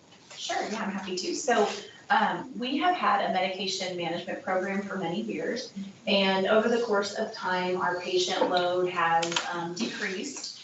And so several years ago, knowing that we did have an upcoming retirement, the potential plan was that we were going to essentially close the medication management program along with that person's retirement. That person did retire in December, and we did ensure prior to her leaving that all of the patients that remained on the caseload were referred to other services and were able to retain other services. We periodically thought about at one point last year if we could keep it and if we could staff it, creatively, but with additional losses of nurses, we do not have staff for the program anyways. So the fact that we kind of have this plan to, evolve it out and, send these patients to other services ended up working, as well as it could, and we did make sure that our patients had somewhere to go. So in doing this, we are required for this program to apply for and obtain a home nursing license, home nursing agency license. And so we just had to reach out to the state and find out what do we do with closing this program. They told us one letter that you saw from the state tells us what to write and what should be in the letter. And just the other paper in there is the actual letter that we drafted with that information. This is something that I could potentially sign off on, but I felt like with it being a closure of a program, that it would be appropriate just to get you up to speed, answer any questions you have before we send this letter off. We do need to send it off though in a timely manner because with these licenses, they do have rules where you have to notify so many days in advance. So if we can basically just get approval that I send a letter notifying that our program is closed, then I can get that sent off right away. Who is taking those patients? They were referred to a variety of places. I know that Rachel is on. I believe that Coley or Dale Southlake took some of them. Rachel, are you able to answer where the other remainder of patients went? Yeah, can you guys hear me? Yes. Okay, first I apologize for not being there in person tonight. Yes, so we had about 8 patients. Most of them we were able to get on bubble packs through Coley's or Dale's. A couple of patients were able to have a family member come over and assist them, and one patient was actually able to gain his own independency. Okay. So you only had 8 patients on that. program. Okay. by last year. So when we made that plan to basically phase the program out, just because we knew there were other services, and this program didn't have grant funding, so this was always a program that health fund dollars would be covering. And so when we made that plan, we said we're not going to take any additional patients. We'll help refer them to other places, but we just kind of let it, over time, go down so that it was a low patient load by the end. So we did not inconvenience the community at all. Right, no, I don't. How did the program get started, Brandy? I don't know the very beginning. Teresa might be able to speak to that. I know it started in Starting Point, and it was moved down to clinical nursing, but do you know how it was originally started at the very I beginning? think it was originally started with a little bit of grant funding, so it was definitely, and it's kind of a pet project of previous administrator who really felt very strongly for it and advocated for it. At its height, we had 3 nurses in that program. When it was down in our division, we had 3 nurses. It was a fantastic, fantastic program. I hate to see it go, but you couldn't fund it and staff it the way it needed, and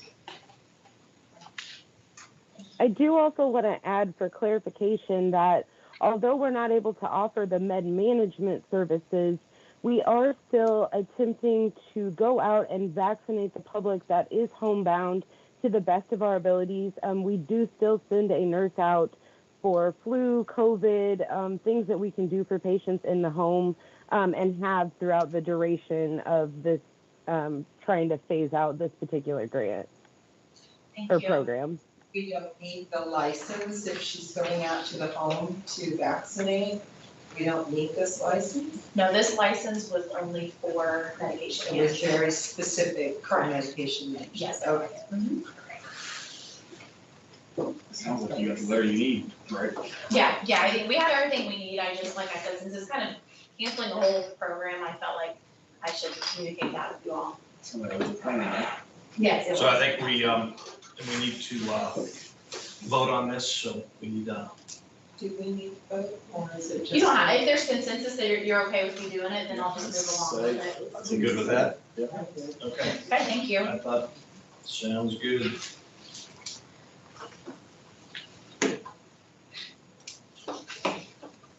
Macon County Board Resolution approving the cleanup for fiscal year 2022. That is a budgetary item, probably. Yeah, I can take this. Okay, so this is just a year-end cleanup. It's pretty common to do this type of resolution. I know the auditor's office often does the same type of resolution. So it is not increasing overall appropriations within the budget. It's just shifting some line items around. There are some rules that say you cannot just move one budgetary line to another budgetary line without board approval.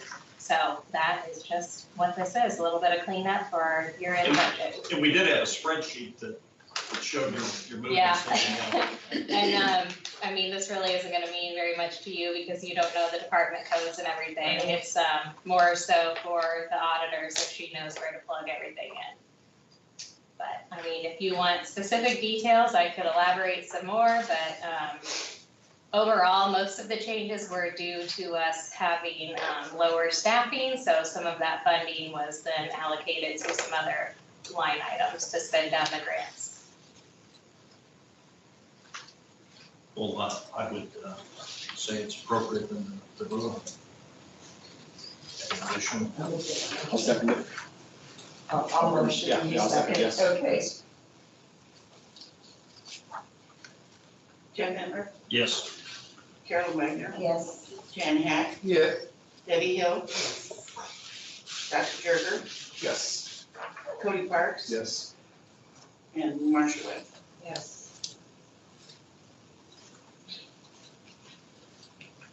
I guess we also do need to change the date of EHW in the resolutions, correct? Since we. I'll have to change it. Yeah, so that change will need to be made in all of these. Get that done and send it to Crystal. You guys need to be put on the meeting agenda then, don't you? You need Crystal to email you guys Yeah, we'll, as soon as we get resolutions approved in here, we generally email her at least by the next day, all the resolutions, so that she can make sure, yeah, that we get on there. But I appreciate, knowing that was, it is happening, because I don't know some of these dates on there. I just got it this afternoon, Awesome. the dates. Sounds good. Next item, Macon County Board Resolution approving the increase in appropriations for fiscal year 2023 health fund budget for starting point. I think we can go through all three of these, can't we? They're the same, they're the same thing. I mean, you guys are reading through it, and, but we'll stop there and we'll take on the equipment, the next one, but you can kind of explain what this is better than I, right? Yeah. Randy? So I'm gonna kind of hit the main point of what each of these is. So the SHIT basic contract, there in the fourth paragraph, you'll see it highlights that the purpose of this grant is to provide Medicare counseling assistance to clients, complete enrollment processes for and with clients, perform community outreach, and increase awareness via media outlets. We've had, for these three grants, we've had grant funding in these types of grants before. But this is just money that we weren't expecting to have in FY23, so it's on the budget, which is why we have to bring you a resolution. So you can see for that first one, the total is $1,878. They're all relatively small, so. And then the second one, the state grandparents raising grandchildren gap filling services contract. The purpose is to provide assistance meeting the needs of children residing with and being raised by grandparents or relative caregivers for the purpose of providing a safe and secure environment. And then the third one is the COVID vaccination assistance contract. And the purpose of this one is to provide funding and transportation assistance for seniors age 60 plus, caregivers and their family members to obtain COVID vaccinations and provide COVID care kits. And these grants, what they were paid for was specific to basically what they told us they'd be paid for. So I'm happy to answer any questions. I know Teresa's here too, if there's any really specific questions I can answer. Curious, how are they transported? How are we paid? So do you want to get specifics on Send a that? taxi or? No, we usually arrange like a private home care agency. So we have several different home care agencies and we just reach out to them and arrange for private paid transportation. Oh, okay. We don't really have a reliable taxi service to utilize for that kind of transportation. And the grant's what allows us to pay for that. Thank you. Yes. I'd say we'll call the question and have a motion on this. Was there a fourth one? The digital environment? Nope, that'll be a different item, Oh, I'm sorry. Okay. unrelated. I'll make a motion. I'll second. Discussion's been had. Jeff Edler, Yes. Carolyn Wagner, Yes. Jan Hack, Yes. Debbie Hill, Yes. Dr. Gerger, Yes. Cody Parks. Yes. And Marcia Webb. Yes. Motion passes. The next item we talked about in the past, it's been a number of months, but this is the resolution to fund the equipment for the digital environmental health system. I'll again turn it over to you, Brandy. You've got the. Oh, sure. Okay, so when the board approved the resolutions for the digital environmental health software, we had included the 6,000 for supplies to go along with that software. We did not get to the point of being ready to purchase those supplies and equipment in FY22. So now we are ready to order and we just need to move that amount into FY23. So it actually was not spent in FY22. Just a movement of money. So what is this purchasing a number of Yeah, I think iPads they're or- going to purchase some type of tablet, I think. They're planning on initially purchasing one to test out and make sure it's going to work as they need it to, and then they'll purchase the ones for the other staff as well. Is that where they can, like, enter this stuff on the job site, right? I mean, I don't really know the specifics, I but think it yes. Put it, write it down, then rewrite it, they just enter it, it's Yeah. entered, right then, you get the report, as you stand it, you get a report receipt, is that correct? So there's like visual. We already. And you can pay, something about was paying on site, like for Debbie and them, is that right? They can pay for it and get a receipt right Yes, then. we will have the capability Yeah. to take the credit card payments. Yeah. Because historically, we haven't taken, money or cash out in the field, but this will give us the ability to be a little bit more accommodating to Yes. the establishments. Even the fee we just paid in December, that could go on there. I believe so. Yeah. I'm sure it'll be a learning curve though. Yes. It won't be overnight that we are able to. Gotta start somewhere. Yeah, exactly. That's the goal. There for a good 45 minutes to an hour writing. Yeah, that's right, yeah. It's crazy. Yeah, no, it'd definitely be a plus if it worked out good. It's a big leap forward and. And you can't read the writing because it's on yellow paper and it never goes through. So so you look at all the things they wrote down, it's like you could tear it up because you can't read it. Yeah, so this will, after they get more used to it and get in a learning curve, it should save time in the field and then also help the food establishment partners be able to see and read everything that says, and then when we post it online, the community would be able to, see it more easily if they're looking for that information. So, as they get through it and work through it, it's something we've really wanted for years, so it's a huge accomplishment. But yeah, I'm sure it'll be a little slower for everybody than we want it to be, but, steps in the right direction for sure. We'll already be faster. Thanks again to the health department and staff for all the hard work. That's a big leap forward. Yep, it is.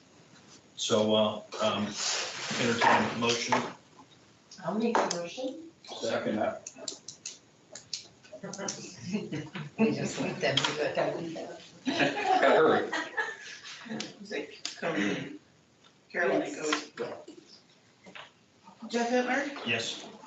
Carolyn Wagner, Yes. Jan Hack, Yeah. Debbie Hill, Yes. Dr. Jerger, Yes. Cody Parks, Yes. Marcia Webb.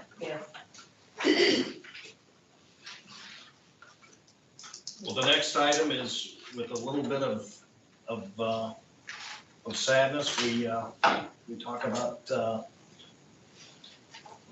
replacement for Brandy's position, and I just wanted to make a little bit of a comment that you're going to be sadly missed. You've just done an excellent job, and you're going to have some. It's going to be tough to find somebody to fill your shoes. And I had asked Bethany, and I've written down probably just a real short list of some of the accomplishments that Brandy has brought forth. First and foremost, to navigate this organization during COVID was just a monumental effort, and I'm sure a lot of sleepless nights and a lot of late nights, but that was a biggie. But you've had just a number of things that have happened in even the last few years. All the automation that we just talked about, the dental software, the 2 or 3 pieces of technology that have brought us to really a more productive organization. The budget is always appears to have always been budgeted or balanced. That's probably one of the key things that we all do here is to maintain fiscal accountability, and without that, we can't fund and move forward. You've had a lot of little issues and accomplishments that are probably look less significant, but the keyless entry, just the little things are big things. And Brandy, you are much appreciated, and we'll issue, but we do need to move forward. I'm not ready to share that part publicly, but I will say, part of my next endeavor is definitely, more time with my family. So I'm definitely looking forward to that. And I really appreciate, the kind things that you've said and the board members that have reached out. Couldn't have ever done any of that, without my team here. I know I talk about them a lot in here, but there's some really amazing people that have been here a really long time. And before COVID, we were all kind of, back in the, shadows and, but, doing prevention work that's really important to all of us that we're passionate about. So I'm really grateful, and I do feel very confident that, things will continue on. Like you said, we've had some really great forward progress, and I'm really proud of that. It's been really an honor to be here and serve so much time. And so, as far as, vacancy, like I, reached out, to the board members and said, I will do anything and everything possible to make this successful and smooth for the board, for the health department, the community, my team. It's obviously up to the board as far as what's decided, appointing an interim and then choosing my successor. But I definitely, feel as if we have a very strong succession planning system here. Bethany's been the assistant administrator since 2019, the year that I became administrator, and she has over 10 years of public health experience. She has served as assistant administrator here and in a very similar role at another health department. She served as a public information officer. She has a master in public health, and she is also a certified public health administrator. She meets all of the qualifications that are required to be in the role as a permanent person, but certainly in looking for a smooth process and something that I feel like the staff would feel safe and comfortable and have someone that they respect and trust. She certainly has been, right there with me, knows everything that's happened since I've been administrator, and a lot of history that I think certainly plays into policy implementation. And when we take any kind of, actions or anything like that, history does mean a lot here, and, how to proceed. And I do feel like she has that information, and tried to really prepare her just in case there was ever an emergency. Certainly, I don't know, I never pictured what the day would look like that I'd be leaving, and, I'm definitely sad to leave everyone, but I do feel like you have very, very competent leaders here in this building, and when you're looking at someone to possibly, appoint as interim, I do feel like you have a really great leader here that could step into that if you chose and if you did. But I obviously understand and respect that it's the board's decision, but I will do everything, and I try to this point, to ensure that if I ever wasn't here, that things could still be smooth, and that someone had access to everything and the ability to really make it work. That is the mark of a great leader, and we appreciate that you thought of having that plan. So, Do we vote on that tonight? No, I think it's open to a lot of good discussion, but Mark has asked that the personnel committee meet. We are scheduled to meet Tuesday at 4:00, and we want to pull all the information and thoughts together and talk about the interim position. She'll leave February 9th. February 7th is the last day. So we've got until then, but we'll determine the interim person, and then we'll talk about posting and getting the position posted out in the marketplace. And then we'll bring that information back here to the board next month. But then we vote. Yes, yes, Next month. yes. I think we have to do that. I don't think we'll be able to post. And I thought through a little bit of that, but I'm not real sure. I almost need Mike here to potentially vote in, and Well, it has to be closed. So we gotta have an interim prior to the 7th. So the personnel committee can appoint the interim without the full board, or will we have to have a special meeting If we won't meet again, We'll have to talk through that. we'll have to talk to Mike. For sure. Yep, Okay, so we'll so also stay, direction on posting the position, just so that the board can start receiving applications as soon as possible, to move the process along. And as far as for the personnel committee meeting, we will have to put out the agenda, Friday. So if, board members, personnel committee can just let me know. I have taken notes about a couple things you mentioned you want on the agenda: personnel manual, the retention policy, and then of course this vacancy. But if there's anything else you want on there, please just let me know. I think that's, Okay, that's enough. we might be here a while. Yeah, I think that's. Okay, and then I know previous personnel committee meetings, the committee has not needed like the live stream and all of that. Is that the same for this? Is that fine, or do we need to have IT staff here? It would be appropriate, I just think, but, as business as normal. Will be. I can be, it's up to, I wanted to how do ask we you for do- clarification. If I just do the minute recording and she does the minutes after, Yeah. like, is that Yeah, fine? yeah, But she doesn't yeah. have Oh, to stay yeah. here really late? Oh, Okay. yeah, Okay. yeah. So we'll do Yeah. that then, Sue. Yeah. Okay. Okay. I think that's can I it. just make one comment? I'm not gonna be here Friday, so if it's Thursday, should that work to post it? I would be good with that, and that would really help us overall, because otherwise one of us will have to do all of that, So which you we've can done, have and it's fine, but if the personnel committee is okay with the agenda as we've discussed, then we can go ahead and get it out even tomorrow, like we can get it going right away. Okay. Is that okay?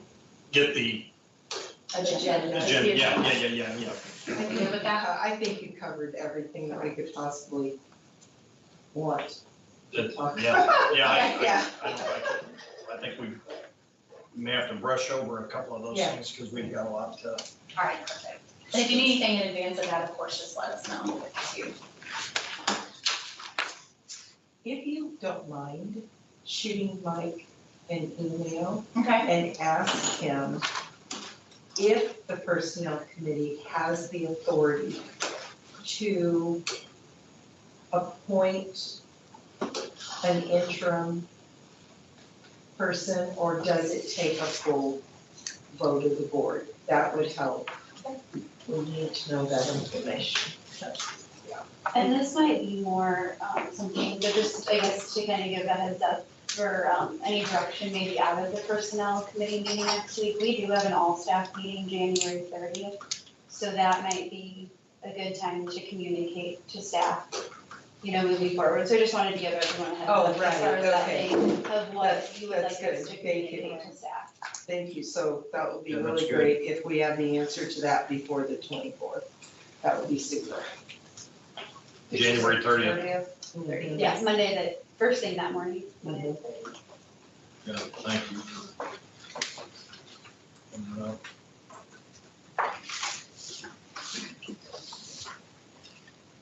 Next item, communications. Communicable disease updates. Yeah, just a few things in communication. First one, communicable disease update. I know that we've historically been providing kind of COVID information and some other things in here, but I just want to let you know we're in low community level and substantial community transmission level. The community transmission is the number that healthcare agencies use. So I just wanted to make you aware of that, to give you an update. Also, we've received letters. We receive these often. You don't have to do anything with these, but they're communications to the board. It's an assessment appeal for taxes. So these come to the health department, from the Macon County Board of Review. It's just basically an assessment appeal from a taxpayer of a property in our taxing district. I'm not understanding, I'm sorry. It's by appeals or taxes. Once the lower taxes, that means you get less money for the health department board. So they're just notifying you saying that there's a decrease in value, correct? Gotcha. Yeah, Oh, so we okay. just, these come, for the Okay. board, so I'm just letting you know. And then, that is all I have under communication. Thank you. Brandy, back to the transmission rates for COVID. Sangamon County Champaign County, they're both up.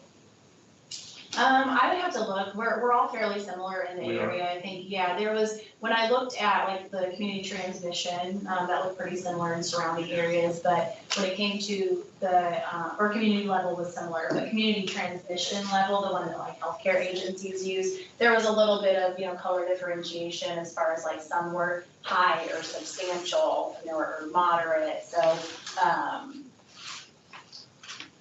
take that, We're not seeing the newer strain that they, I was gonna ask that.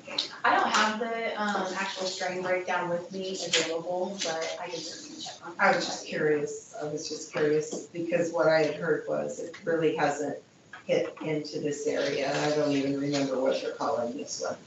Yeah, I haven't been notified of that specifically, but, the way that we're handling COVID reporting now and, who's basically, directing the bulk of the COVID work, that would be something generally I would either hear from her or I would just check on her, but we're not putting that out, regularly now to the public or anything, so you want me to find out? I was just curious. With so much home testing too, I'm sure it's hard to even. It isn't each strain, I mean, it's starting to mutate out. Yeah, there's Right. so many strains now that's kind of why, it's not like, the beginning, well, not beginning, but like when we had our first, public case of Omicron, like that was very different than where we're at now as Yes. far as Right. the different strains, so. This one they're talking about being even more transmissible than But less- But not as But deadly or not- something right. like that, or. Right. And unless you're the high risk with the comorbidities, it seems to just. And they also are saying with, the new strain, they're seeing more of the, like some of the gastrointestinal type of symptoms, which those were there before, but they're seeing it more commonly, with this strain, so, like I said, we're in a very different place, than we were when some of the other strains first came, so. Thanks for that update. We've been here 2 hours. Does anybody need a 5-minute break? Or should we keep going? I'm good. I think that's me. Okay, I didn't hear any That means we can go faster. aversion. Yeah. I'll try. Right? I will try. That means that 3:30 comes early. Presentation and acceptance of the financial report. Okay, this report is for the month of December, which is the first month in our fiscal year, so 8% of the year has passed. Ending fund balance is at 7.7 million. Total revenue, 868,000, which is 12.2% into budgeted revenue. Total expenditures, 435,000, which is 6% into budgeted expenditures. Do we show on here the interest we're making from that money market? Am I missing it? There is an interest line. Yeah, on the second page, it looks like so far this year, they have deposited 1,000. I'm not sure what date that is through and how accurate that is. Very good, Good to see. very good to see. Yay. Do I have a motion for acceptance of the? I make a Do I have to motion. do that? Am I jumping the gun? Debbie got in. Debbie got it, yeah. Debbie made the motion. Debbie did. Want a second? Jeff Hitler, Yes. Carolyn Wagner, Yes. Jan Hack, Yes. Debbie Hill. Yes. Dr. Gerger, Yes. Cody Parks, Yes. Marcia Webb. Yes. Review and approval of the department expenditures.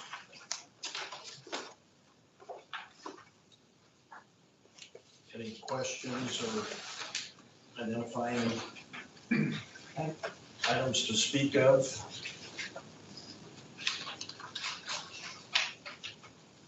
I think a motion's in order then. I'll make a motion. I second. Jeff Younger, Yes. Carolyn Wagner, Yes. Jan Hack, Yes. Debbie Hill, Yes. Dr. Jerger, Yes. Cody Parks. Yes. Marcia Webb. Yes. Grant applications for review and approval. We're clear for that. Department division reports. That's me. I've been waiting. We've been. She was like, Jack in the box. Okay, well, if I haven't formally met some of you, my name is Marissa, and I'm the Director of Health Promotion and Public Relations here at the Health Department. I have been here, actually December 1st was my 8-year anniversary here, which is not a lot for some people, but it feels like a lot for me. And I was kind of reflecting, I don't know, about that, and I feel like I'm more reflective now that COVID's happened and more like, sentimental, but if someone would have asked me, I feel like 10 years ago, if I would ever end up at the health department, I would have said no for sure, because I didn't know that there was a place for me here. And now I've been here 8 years. My background is actually in education, and that kind of brings me a little bit to what I want to talk about initially with our division is we have kind of something that I'm proud of is that we bring in a lot of people from different backgrounds. So we've had, when Brandy led the division, she's a marketing and public relations person, and then we had Bethany here, who's a master in public health, and we've had a few of those. I actually have education experience, elementary education, with a love for being involved in my community. We have had people in sociology, just a lot of different types of people. And I love that we each bring our own strengths and our own experiences and all of the knowledge that we have. And we bring it and we make our division great, and we have different opinions and things like that. And it's just something that I'm proud of and I really enjoy. We're a small but mighty division, fully staffed. We have 5 people. We have myself. We have a Health Equity, Diversity, and Inclusion Coordinator. Her name is Laquita. And then we have 3 health education positions. Currently, we have one of those filled with Emily, who's been here for 8 years. And then we've had some promising interviews, so if you keep your fingers crossed for us, hopefully we'll fill 1 or 2 of those here in the near future. We do community health education and outreach. So basically within obviously we know our own scope and our own limitations, but if someone calls us and they're like, hey, we've gone to like assisted livings and talked about slips, trips, and falls, staying safe in the winter. We will do a speaking engagement of a single time where we go out and speak to Millikan nursing students, or actually Rachel and I just recently, last week we went to, or was that this week? I can't really remember. We went and spoke with Richland students or Heartland Tech students through GPS about just options here at the health department. And something, like me, I never thought I would be here, but here I am. So there's a place for people if you have a passion and if you have the education. We'll do a series of things of educational outreach, or we'll do a whole curriculum, it just depends. But obviously we're not going to go speak to someone about I don't know, like neurosurgery or something, but we would refer them to someone else. But if it's within our capabilities, we'll definitely go out and do it if someone asks. We do the creation of and approval of health department materials, so flyers, pamphlets, things like that. We do run the Facebook page and the website with IT's help. Obviously, we're not IT professionals, but we can do a lot on the website, a lot more than I ever thought I would be able to do. We do press releases, media interviews, coordination of media interviews, and I say coordination of because we are okay if there's someone in the health department in a specific division who feels comfortable with their supervisor's approval to speak about a certain topic. We love for those people to do that because they're the experts and they don't have to do the studying and things like that we might have to do on something. We do running of advertisements. So sometimes in grants, we will put, there will be funding for ads to kind of promote these things. And we coordinate with different ad agencies or media people to take care of those things. Very soon you'll receive an annual report, so everything that the health department does that can have a number put to it, we compile that and put it in an annual report. That's actually a state requirement, and that will go out at the end of February to the community, but you all will see it. Every 5 years, in order to remain a certified health department, we have to complete an I-Plan, which is the Illinois Project for Local Assessment of Needs. Basically, it can be I don't want to say tedious, but it's an in-depth process. It can be a long process where we involve community stakeholders, people who are knowledgeable about health concerns, things like that. But we also involve the community, and basically we work to identify the top 3 to 5 health concerns in the community, and then create a plan where over the next 5 years we try to have an impact on those. Obviously, as a health department, we don't always have the resources. The hospitals, we partner with them to do this. But they have more financial, they're able to do more than we do. So we kind of take these health concerns and we look at what can we do as a health department to be able to impact these and work for that. And then another thing, one of my favorite things that we get to do here in our division is we partner with other divisions in the health department. So like Karen, when we did farmers markets, we would do farmers market promotion and we would try to draw people into the farmers markets and Starting Point actually. For the farmers market coupons. Emily is actually a certified car seat technician, which I don't know if you saw a few months ago when she did an interview on WAND about how to properly install car seats, and we work with nursing on that. Another thing with Starting Point, we do diabetes self-management program. We partner with nursing and environmental health on West Nile virus, and Kathy gets the dead birds, we try to do some education, and obviously nursing does the tracking of any West Nile stuff. We also partner with Kathy's division on the Smoke Free Illinois Act and the Illinois Tobacco Free Communities Grant. And then we try to do betterment challenges here, so whether that's in the nicer weather, organizing like a walking challenge. It's a 1/4 mile to walk around the health department, and it encourages people to get out, get some fresh air, get some sunshine.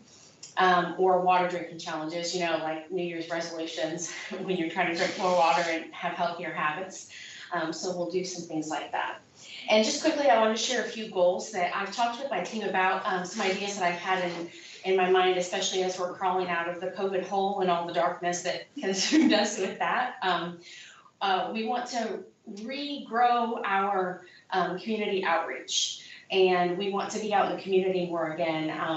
And with that, I personally would like to identify the needs of the community, kind of look back at our I-Plan, identify maybe some ways that we could partner with agencies or some of the needs that we have in the community, and then also work with the people in my division to identify what their passions are and kind of where they think we could find funding from, and how can we make this a better place. So those are just some kind of goals that I have going into or coming into the new year.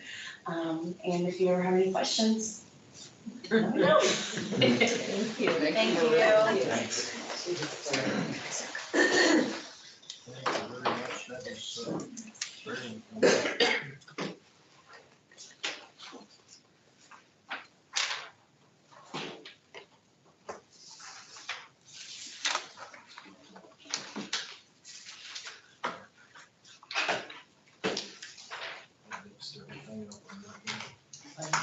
Good job. My presentation was so good. No, I do, it is, I appreciate it.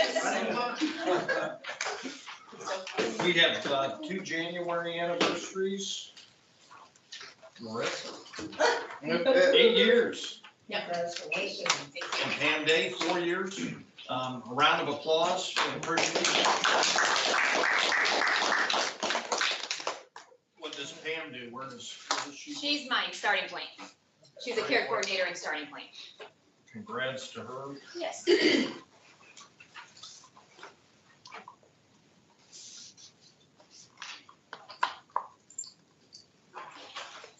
Closed session, we're clear, right? No closed session? Nope. That would only be another 10 or 15 minutes, so. Wow. We're then to adjourn. We'll let Debbie Anybody has any motion other- this one.